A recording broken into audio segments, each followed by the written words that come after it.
Morning. Hey, what's up? Happy Thursday. Um, it's been a while.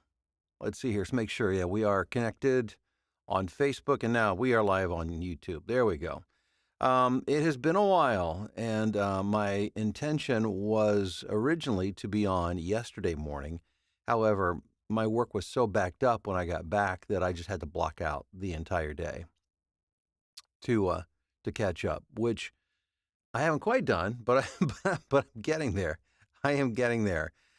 This shirt represents me last week, red as a lobster, sitting on the beach, soaking up the sun, enjoying every single minute of it. Man, had a great time. Vicky and I worked our way down the East Coast. We had a family wedding in the Outer Banks of North Carolina. Then we headed down to South Carolina for a few days and spent some time on the beach there at Hilton Head. And then from there, we went down to St. Pete Beach and spent a better part of a week there with my daughter's family and my grandkids, and just had an amazing time. It was awesome. And Vicky and I like to travel together, and I enjoy driving, so it was a lot of fun. It was a much needed break, but it's interesting. It brings up the topic for today. And by the way, let's see. Yeah, thanks for checking in as you check in here to watch the live stream. If you don't mind taking a moment just to let me know who you are and where you're at this morning, would love it. Where you're watching or listening from.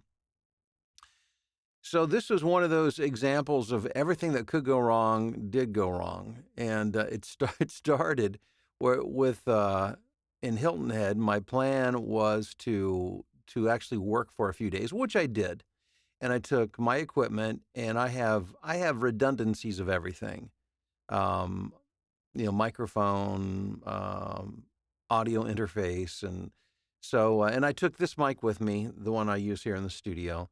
I took that. I used my universal audio interface, everything. Took that all down. And the problem was I had not used my MacBook Pro for a while, and it worked for a few moments, and then all of a sudden it decided it didn't want to play with my audio interface anymore. And I tried, and it just would not. They wouldn't didn't recognize each other. And I won't bore you with the details. Long story short, it I had to upgrade the operating system on my Mac to make it work together, which I was avoiding because once you do that, then you've got to update all your software. So I had all my not all my but a lot of my software, my audio plugins now have to be updated and all of that. It just became a whole thing.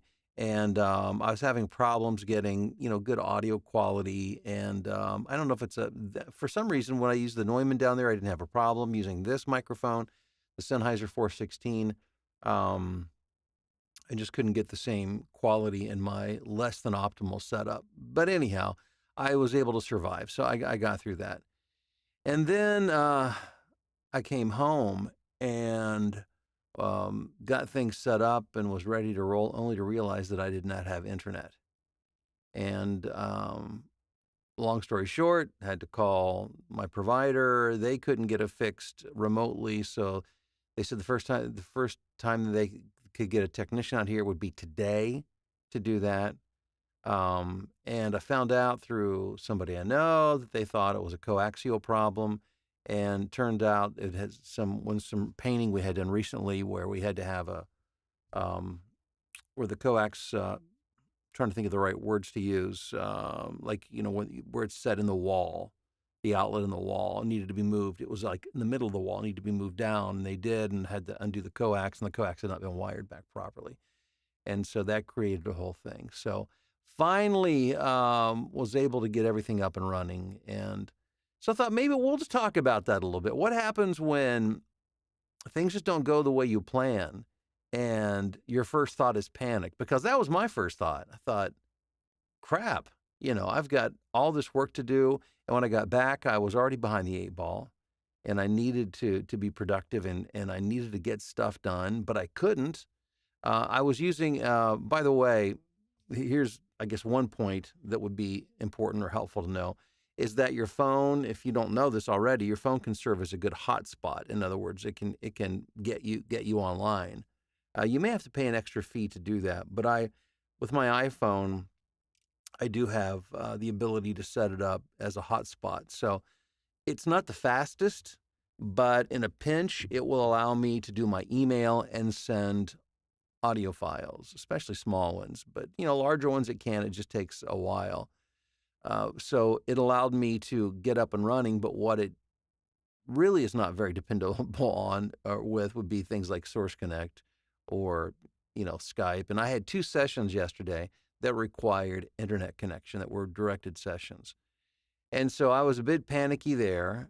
So I'm calling my clients and finally was able to coordinate something else. And then I had a friend who came over and fixed the coax cable, and it all worked. But what do you do? Because the first thought, if you're like me, and maybe you have a cooler head than me, but when I get in a situation like that, I feel overwhelmed really quickly because there was a lot.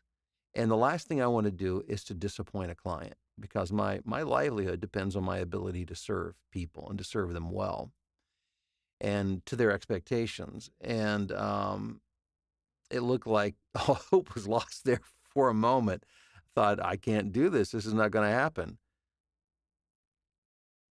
First thing is, do you have any kind of backup that you can use, i.e., a telephone, mobile phone with a hotspot? That may not solve all your problems, especially if you're doing like Source Connect sessions, but it can get you back online and working. And if you don't have that, what I have done in the past when I've had power outages is I'll do my work, I'll put it on a notebook computer, the files, I'll drive to a hotspot like outside of a library or a McDonald's or something, and I'll just use the free Wi-Fi to upload my stuff to my clients and to email them. So there are solutions, but I think the first thing to do is to stop for a second because it's easy for your mind to start spinning way ahead of itself, and then you start to panic and think, wait a second, there are no solutions. But if you stop for a second and take a deep breath, you'll realize that there are solutions, even if it's just contacting your client to say, hey, look, if I'm having a problem and I'm running behind and I need to reschedule or whatever the case may be.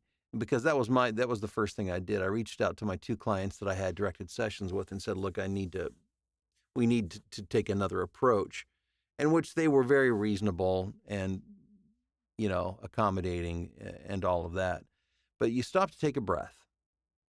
And then you can begin to think of solutions, how to approach this.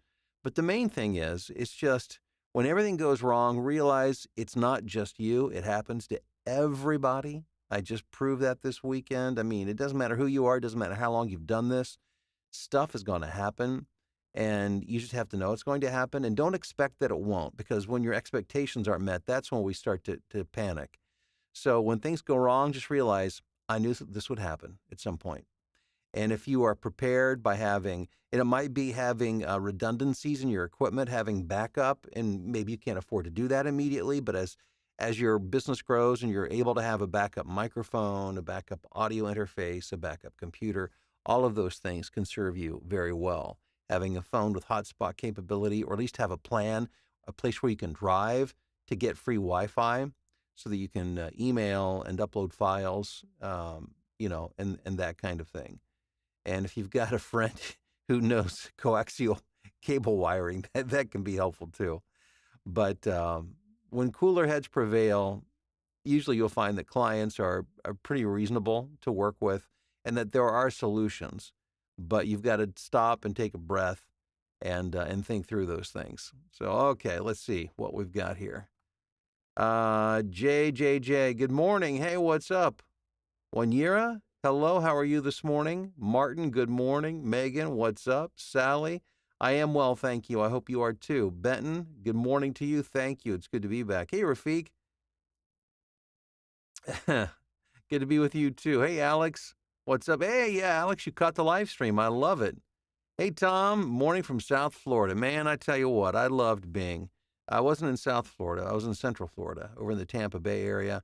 And I'm telling you, I just dig the Gulf Coast.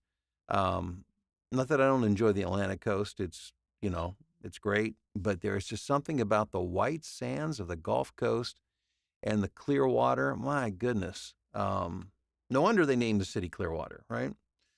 Let's see here. Kevin, what's up in Houston? I know it's up in Houston. It's hot right now. Hey, Sandy. Thank you. I appreciate that. I did have a nice vacation. And greetings from South Africa. Well, good morning. Good to have you on this morning. Just discovered the channel while listening to your demos on Fiverr. Oh, fantastic. Well, thank you. By the way, speaking of which, I just booked 2 amazing jobs on Fiverr. It's so funny, and I'm not saying this to brag. I'm just saying this to inform you, because you're going to get a lot of, whenever you bring up Fiverr in a voiceover conversation, you're going to get a lot of pushback from people who will say things like, "Well, you're going to be blackballed from the industry," whatever that means. I mean, yeah, who's going to blackball us from the industry? Who has that kind of power? Nobody does. That there aren't jobs on there worth getting. I am in the process. The last 2 jobs I booked, I did a $300 job yesterday, and I finished up an $800 job off of Fiverr today. So, and I realize the higher paid clients are fewer and more far between, but that's changing. The longer Fiverr is there, the better they get, the more they're attracting higher end clients. Let's see here. Charles, hello from Tampa, and actually in New York right now. Close to 100 auditions with nothing booked, but not losing hope. You know, Charles, yeah, no, I mean, with 100 auditions, it means you've just dipped your toes in the water. You are just getting started, my friend. Don't be discouraged at all. That's just part of the process. Kate says a different podcast just released an episode about the importance of a backup equipment plan. Yeah, it's, you really, when this becomes your livelihood and you're counting on it, you really need to make sure that you treat it. I think part of treating it like a business is making sure that you've got redundancies and backups in place. Because yes, you're right. Expect it. It will happen. Jim is in Southwest Florida. Awesome, Jim. Good morning to you. Man, you guys are making me miss Florida just talking about it. It was so nice. I don't know if you can tell. I did get some sun, and it felt so good. It felt so good because, you know, up here in the north, I mean, we have some sun, but part of it is, I mean, you can certainly get some sun up here. It's not that, but it's, you know, taking the time to be on vacation and away from work. It allows you to get out and enjoy it. And boy, enjoy it we did. Hey, Matt, good morning to you. Megan just upgraded her computer after discovering it was no longer supporting her recording software properly. An hour and a half of recorded work that I couldn't use because it sounded bad. I'm sorry. Yeah, you know, computer upgrades, that's part of the game. And I was joking around with somebody yesterday, and it really wasn't much of a joke, but the idea that you really have to become somewhat of an engineer, not a professional engineer, but you need to have some strong computer skills and knowledge. You know, not being afraid of getting your hands dirty when it comes to your computer. I mean that figuratively. You know, digging into it, doing things, trying things, knowing that sometimes you might mess up your computer. Just always have backups of everything. Not mess up your computer, but the software configurations. And I can't tell you how many times I've had to reformat my computer and reinstall all my software, and especially when I was using Windows. But I enjoyed that. I really loved doing all that. Hey, Jordan, my trip did go well. Thank you. Hey, Tom. Yeah, Gulf Coast is awesome. I've had one Fiverr gig so far, and it was a very fun $5 to make. Well, good. You know, hey, if you're having fun and enjoying it and an experience, and it's actually paid something, and you know, when you're just getting started in voiceover, you know, the reality is, and this is a whole other conversation, and so I don't need to go off too far down this path, but you need to expect that you're not going to be making top dollar at first, just like in any job. It's a, you know, or vocation. You start off, it's entry level, and that's okay. That's all right. You make some money, you get some experience, and then you go out and you get some more experience and you get more jobs that pay more, and so on and so forth. And that's the way all industries work. Voiceover is no different. So, you know, when you hear somebody talking about, well, when you know, you should never work for less than this. Well, imagine coming out of school, whether high school or college, doesn't matter, and you go out, excuse me, to start a job, and you demand the same level of salary or income that somebody who's been doing this for 10, 15, or 20 years, who has expertise developed. I mean, it'd be ridiculous. It's not the way the world works. Excuse me. Okay. Well, hey guys, I'm still have got this big Fiverr job I need to work on this morning, so I'm going to move on to that. But thank you for being here this morning. I missed you guys. It is good to be back. I miss Florida now too. Wherever I'm at, I miss something. Right now, I'm missing the Gulf Coast, but I'll get back there again soon. It's good to be back with you guys, and have a great day. Make something good happen, and I'll talk to you soon.